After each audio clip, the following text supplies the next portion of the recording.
नमस्कार, स्वागत है आपका न्यूज़ लॉन्चर पर। मैं हूं अशोक वानखड़े, लेकर आया हूं आपका अपना कार्यक्रम the direct hit. Kapil Mishra, Bhajpa के तेज तर्रार विधायक और वर्तमान दिल्ली सरकार के कैबिनेट मंत्री, जिनके पास law justice, labour, employment, development, art and culture, tourism और लैंग्वेज जैसे विभाग हैं। कपिल मिश्रा जो सोशल मीडिया में लोग जानते हैं या सोशल मीडिया में एक्टिव है, वो जानते हैं कि बहुत ही तेज तर्रार व्यक्ति है और बोलने में कोई भी चीज अपने हाथ में रखते नहीं। इसी के चलते कपिल मिश्रा के खिलाफ एफआईआर दर्ज करने के और आगे जांच करने के आदेश कोर्ट ने दे दिए। दरअसल ये बात है 2020 के दिल्ली के दंगों की, जिस दंगों में करीब करीब 53 लोगों की मौत हुई थी, सैकड़ों घायल हो गए थे। उस दंगों के दौरान कपिल मिश्रा पे कई आरोप लगे, लेकिन दिल्ली पुलिस लगातार इन आरोपों को खारिज करते हुए कपिल मिश्रा के खिलाफ साजिश रची जाने की बात कर रहे थे। लेकिन एक मोहम्मद इलियासी है, उन्होंने अगस्त 2024 में एक याचिका दायर की और 23 फरवरी 2020 को करदमपुरी के सड़क को ब्लॉक करने में, वहां रेहड़ी पटरी वालों की दुकानें तोड़ने में और साथ में ये धमकी दी कि यदि ये धरना प्रदर्शन बंद नहीं हुआ तो फिर आपको गंभीर परिणाम भुगतने पड़ेंगे, ये धमकियां दी। जब ये सब हो रहा था, तब मोहम्मद इलियास के अनुसार तत्कालीन उत्तर पूर्व police DCP, deputy commissioner of police और अन्य अधिकारी खड़े थे और जो मोहम्मद इलियास ने याचिका दायर की, उस याचिका में उन्होंने दयालपुर थाने के एसएचओ, मोहन बिष्ट बीजेपी के वर्तमान विधायक और पूर्व विधायक जगदीश प्रधान और अन्य 5 के खिलाफ एफआईआर देने की मांग की। पुलिस बार बार इन्हें बता रही थी कि इनका नाम घसीटा जा रहा है, एक साजिश के तहत इनको घेरा जा रहा है।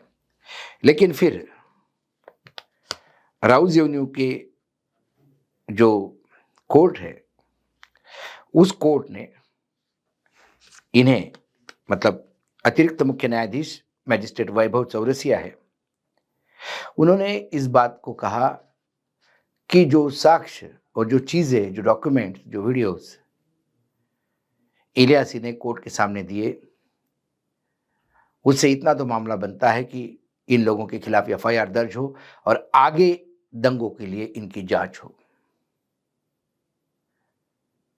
क्या कपिल मिश्रा पे एफआईआर दर्ज होने पे वो इस्तीफा देंगे? क्योंकि यही कपिल मिश्रा बार बार, हर बार जब भी आम आदमी पार्टी का कोई नेता अरेस्ट होता या उसके खिलाफ एफआईआर दर्ज होती, तो ये लगातार इस्तीफे की मांग करते। ये सज्जन भी बड़े अजीब है कपिल मिश्रा। ये आम आदमी पार्टी के चुनाव पे टिकट लड़े और इन्हीं बिष्ट साहब को 40,000 मतों से हराया था और उसके बाद मंत्री बने और जब मंत्री बने तो वहां कुछ मंत्रालय में घपले सामने आए। जब केजरीवाल ने उनको इस्तीफा मांगा तो इन्होंने केजरीवाल और जैन के ऊपर भ्रष्टाचार के आरोप लगाए, पार्टी छोड़ी और उसके बाद भाजपाई हो गए। ये वही व्यक्ति है जो आज नरेंद्र मोदी के कसीदे पढ़ते हैं। इन्होंने उसी विधानसभा में नरेंद्र मोदी पर कैसे कैसे आरोप लगाए, कैसे कैसे कोबरा.com की जो रिपोर्ट थी किसी महिला को लेकर, उसको कैसा इन्होंने वहां राम कथा जैसा पढ़ा विधानसभा में। ये सारे वीडियोज मार्केट में हैं। यदि कपिल मिश्रा के खिलाफ एफआईआर दर्ज होती है तो ये माने कि फिर बात निकली तो दूर तक जाएगी। क्या उस दंगों में अभी तक जितने लोग अरेस्ट हुए, मतलब दिल्ली पुलिस की इस दंगों को लेकर जो इन्वेस्टिगेशन हुआ, वो भी संशय के घेरे में है, सवाल के घेरे में है। उस दंगों में करीब-करीब 758 एफआईआर दर्ज किए। कई लोग महीनों जेल में रहे, लेकिन 758 एफआईआर में से 80% एफआईआर रिजेक्ट हुई। कोर्ट ने उन लोगों को बरी किया और वो लोग बाहर हैं।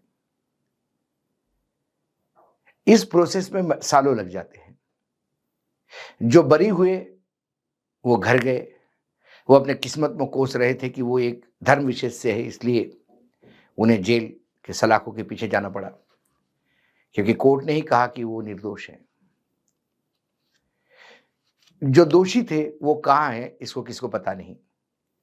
53 लोग जो मारे गए, उनके परिवार आज भी शोक मना रहे हैं। दिल्ली पुलिस का दायित्व था कि दंगाखोरों को जेल के सलाखों के पीछे करना, लेकिन फिर जब राजनीति दंगों पे हावी होती है, तो फिर दंगे कुछ लोगों के लिए सूट होते हैं, तो फिर क्या दंगे होने दिए जाते हैं? ये सवाल उठ रहे हैं बार-बार समाज में। या जब दंगा होता है तो उस दंगे की आग भड़कने देते हैं। पुलिस जिनको दंगा कंट्रोल करना होता है, वो मूक दर्शक बनते हैं। क्योंकि इस एफआईआर में जो ये एप्लीकेशन है, इसमें तो एक एसएचओ के खिलाफ भी एफआईआर दर्ज करने की बात कर रहे हैं। वो तो ये उसने ये भी कहा कि भई डीसीपी जैसे अधिकारी सामने खड़े रहे मूक दर्शक बनकर, और ये तोड़-फोड़, कपिल मिश्रा तोड़-फोड़ कर रहे थे, रेडी वाले की गाड़ियाँ तोड़ रहे थे, उनको धमका रहे थे। जितना जान-माल का नुकसान हुआ, उसकी भरपाई कौन देगा? न्याय कब मिलेगा? ये अजीब हमारे यहाँ न्याय व्यवस्था है। जब कोई हादसा होता है या दंगे होते हैं, पुलिस किसी को गिरफ्तार करती है, बाद में वो छूट जाता है। वो जो ओरिजिनल कल्प्रिट होता है या ओरिजिनल गुनहगार होता है, वो आराम से ज़िंदगी काटता है। जो इंसान है जिसके साथ नाइंसाफ़ी हुई, वो अपने किस्मत को दोष देता है क्योंकि उनको इंसाफ नहीं मिलता। इस दिल्ली के दंगों में भी 53 लोगों की लाशें चीख-चीख के इंसाफ माँग रही हैं। जिनको अरेस्ट किया वो बरी हो रहे हैं। तो फिर गुनहगार कौन? जिनको अरेस्ट किया वो बरी कैसे हो रहे हैं? या दिल्ली पुलिस के पास कोई सबूत नहीं थे, यूँ ही उठाया था कि उस दंगे को एक रंग देने के लिए? ऐसे कि दिल्ली पुलिस का भी पूरा काम संशय के घेरे में और प्रश्न चिन्ह लगता है। कुल मिलाकर कपिल मिश्रा का ये एफआईआर दर्ज होना, अभी हाई कोर्ट जाएगा, उसके बाद एफआईआर क्वैश होगी, क्या होगी, ये सब बात की बातें हैं। लेकिन प्रथम दृष्टया न्यायपालिका ने इतना तो किया, लोअर कोर्ट ने, कि एफआईआर दर्ज की बात की और जांच आगे करने की बात की। यदि ये एफआईआर मेंटेन रहती है और जांच आगे चलती है, तो क्या एफआईआर होने के बाद भी कपिल मिश्रा मंत्री बने रहेंगे? अभी-अभी दिल्ली में कई सालों बाद वनवास खत्म हुआ और भाजपा सत्ता में आई।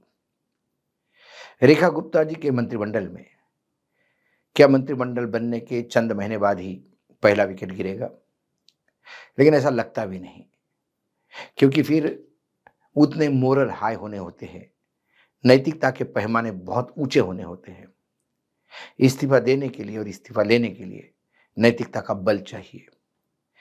वो बल लाल बहादुर शास्त्री में था, वो बल जवाहरलाल नेहरू में था कि लाल बहादुर शास्त्री ने इस्तीफा दिया और जवाहरलाल नेहरू ने एक्सेप्ट किया जब रेल मंत्री थे।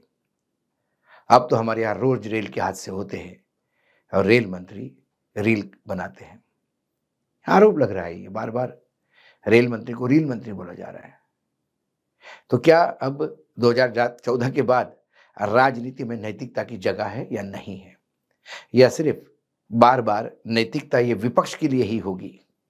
विपक्ष पे आरोप लगने पे, विपक्ष पे एफआईआर दर्ज होने पे इस्तीफे मांगे जाते हैं, और बाकी जब उनके पार्टी पे आता है या सत्ताधीशों पे आता है तो फिर उनके कान पे जू नहीं रेंगती।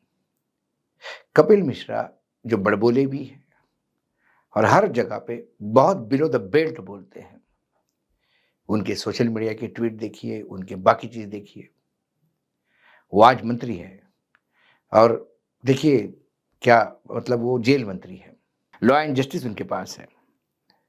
उनके पास आर्ट एंड कल्चर है। यदि उनका बोलना ही दिल्ली की कल्चर होगा तो हम क्या कहेंगे?